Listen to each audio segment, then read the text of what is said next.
Hello and welcome to the Learning Love Podcast, brought to you by the Learning Love Foundation, helping people transform how they love, live, and lead. I'm your host, Dr. Mark A. Hicks, and I want to thank you for joining us today as we spend some time learning love.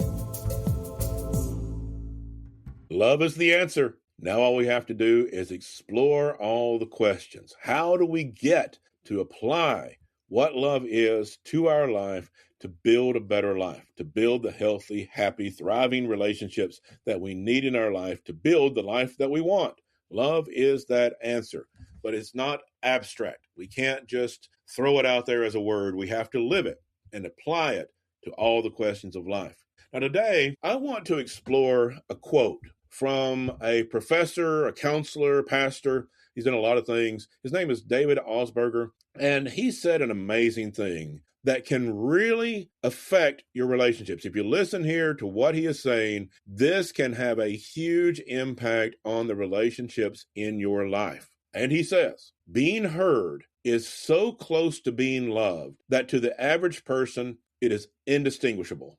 I want to read that again. Being heard is so close to being loved that to the average person, it is indistinguishable. Now, love is a complex thing. Love is very vast. And so hearing someone, listening to someone is not the entirety of love. He's not saying that it is. It's not the entirety of love. There's much more to learn. But the reality that we're facing is we live in a world that is entirely unloving in so many ways.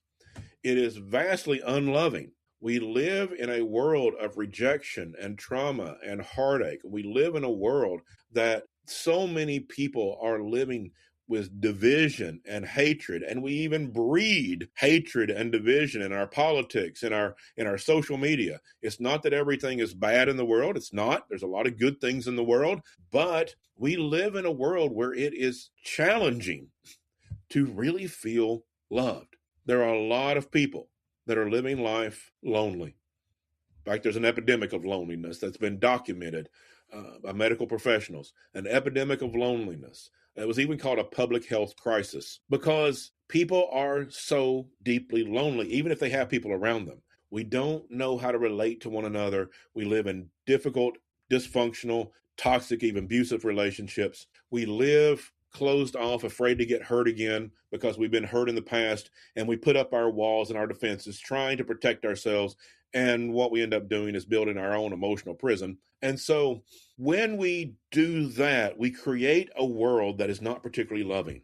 We create a world of division and hatred that we are trying to protect ourselves from getting hurt, and we are trying to attack people before they attack us, and we are trying to respond to the slights and the harshness that we see around us.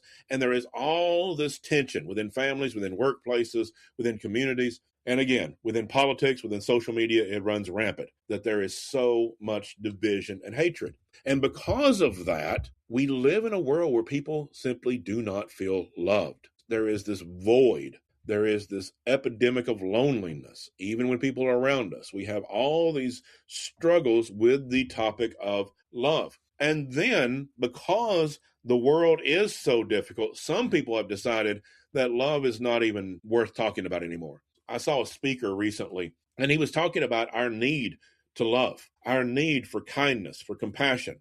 And someone in the audience during the question and answer time said, I hear you talking about love. I understand what you're saying, but it just seems to me that the world is so toxic today. The world is so difficult today that talking about love is really not appropriate anymore, that it's too soft for the world today, that love can't really fix the problems of today because love is too soft for all the hatred and division that's out there. And of course, the speaker went on to say that love is not soft, that love is courageous, that love is the courage to listen, that love is the courage to have compassion towards those we don't understand, that love is the idea of accepting people that may be different than us, that love has courage to overcome the fear that would divide us. But more than the answer, I'm looking at that question about that issue that was raised by the audience member.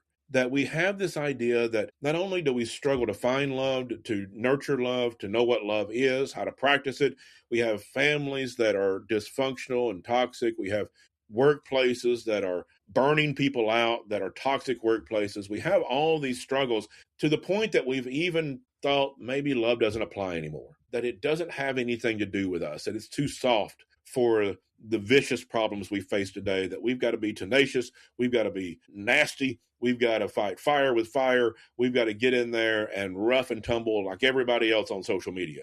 And so with those attitudes, we are living in an era that is void in many people's lives of what love really is, to the point that the word love is met with a roll of the eye, that love is met with a dismissive attitude, because that's a nice little word of days gone by, but that's not the world we live in today. In that kind of environment, love is so infrequent, love is so difficult to find and experience, that just listening, just hearing someone can be indistinguishable from love. For people that really haven't experienced it, or maybe haven't experienced it in a long time, just being heard to the average person is indistinguishable from love. If we want to build a better world, if we want to build a better family, if we want to build a better workplace, if we want to build better churches and communities, if we want to build a more loving world in any capacity, this is a place to start, because it will feel like love if we learn to listen to each other and have the courage to actually hear what another person has to say without fear, without defensiveness, to really hear them. Doesn't mean agree with them. Doesn't mean that we all agree on everything, but to truly hear what another person has to say becomes an act of love. It becomes that act of love in their life that they won't be able to distinguish from the fullness of love if they're an average person. As we learn more about love, as we grow deeper in love, we understand there's more to it than that. But that is a great start. It's a place where we decide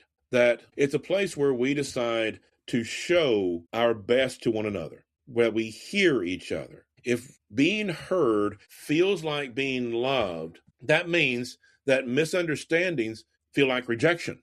That means that dismissal feels like abandonment.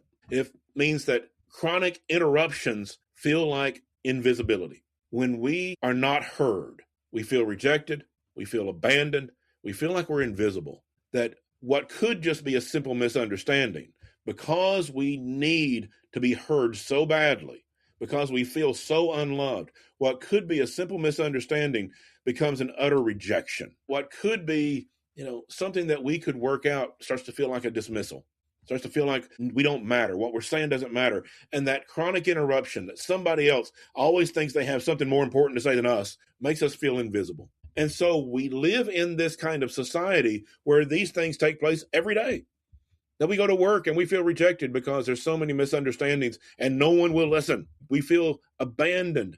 We feel invisible because people interrupt us, or maybe we're interrupting them and causing them to feel that way. We feel dismissed, we feel abandoned, and the more we feel that way, the more we will tend to interrupt, the more we will tend to dismiss someone else, the more we will have a tendency to cut people off and not listen because we want to be heard. And then it begins to escalate. Everybody wants to be heard. And when people are not listening, we want to be fighting for it. And we want to yell over one another and push each other and get so angry and stay in the fight because we just want to be heard, and yet no one's listening.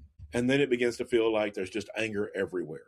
We get burnout on our jobs. We get frustrated with our families because we're just not being heard. In a society that is so gripped in division, that is so gripped with so much anger and bitterness and hatred that just consumes our news, that permeates our politics, that floods our social media, and it trickles down into all of our lives, where we go home with this struggle from work, with all the stuff of the world, and we bring these attitudes into our own homes where we just don't listen to each other. We have reached a point that love may not be fully understood at the moment. That's okay. We got a good place to start. Being heard is so close to being loved that to the average person, it's indistinguishable. And so let's make that our practice. Let's make that our practice, that we love people by hearing them. We don't have to agree with them, but let's hear them.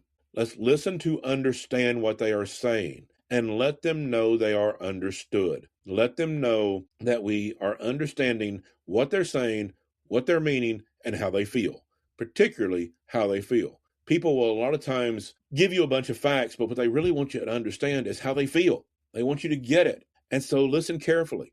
Listen to what they're saying and try to understand how they feel and ask them, is this right? What I'm hearing from you is you are feeling, and insert the emotion that you're getting from them. Assert the understanding that you have and say, is this right? Am I getting it? If not, let me know. That level of being heard, of being that attempt to understand feels like love in a society that's lost its sight on love. Go into your homes, go to your spouse, your partner, and just listen to them. If you're not in that habit, you're going to get a reaction. That's going to be a shock, and they're going to love that. They may be a little put off at first. What are you doing? Why are you acting like this? But just explain to them, hey, I listened to this guy on a podcast, and he said to listen. I'm really going to try it. I want to hear what you have to say because he said that's an act of love. And so I love you, and so I want to listen to you. I haven't done that before, but I'm going to do it today. And so even if it's something that you're not accustomed to doing, it's not part of your relationship, do it. Start really listening. And your partner is going to feel, if you haven't practiced this, is going to feel loved in a whole new way. Is going to feel a sense that you truly love them. And what tends to happen, it's not a guarantee, but what tends to happen is when you give this gift to people, they tend to give it back to you. If you really, truly listen, and listen to understand what they're saying, what they mean, and what they feel, they will tend to do that to you. And it becomes a practice between the two of you. And that's a great thing for your marriage. You do this in the workplace, people will have a tendency to give that back to you. If nothing, for no other reason, just to be halfway polite. You can even say to them, okay, I've listened to you. We've talked through what you have to say, and I respect that. Let me give you my perspective. Let me give you what I have to say on this. And most people will say, okay, and they will do that. And if they start to interrupt, you can say, now listen, I listened to you, and so hear me out. And most people will at least attempt to do that. This is a way to change the relationships in your life in every area. And it will be, to the average person, indistinguishable from love. They will feel that you love them. And it will feel like love to you if you haven't really experienced that a lot lately. Being heard feels like being loved. We've got much more to explore about love. We've got much more areas to learn. Love is one of those topics that we can just keep finding more amazing things all the time. But when we begin, just listen. Listening with a caring heart, with a compassionate heart, is the most loving thing you can do. It is an act of love, and it looks indistinguishable from love itself to people that are starving for love. Make this a practice in your family first. Practice it at work. Practice it with your friends in every area of life, and it is going to make a huge difference in your relationships. Learn to truly, with compassion, with caring, listen to the people in your life. And that's my thoughts this week as we are learning what love is and how to apply it to our lives in every area. The show is brought to you by the Learning Love Foundation. You can find out more at learninglovefoundation.com. As always, I thank my producer, Abby Graves of Abby Graves Productions, and thank you to all of you for listening. Until next week, love well, everyone.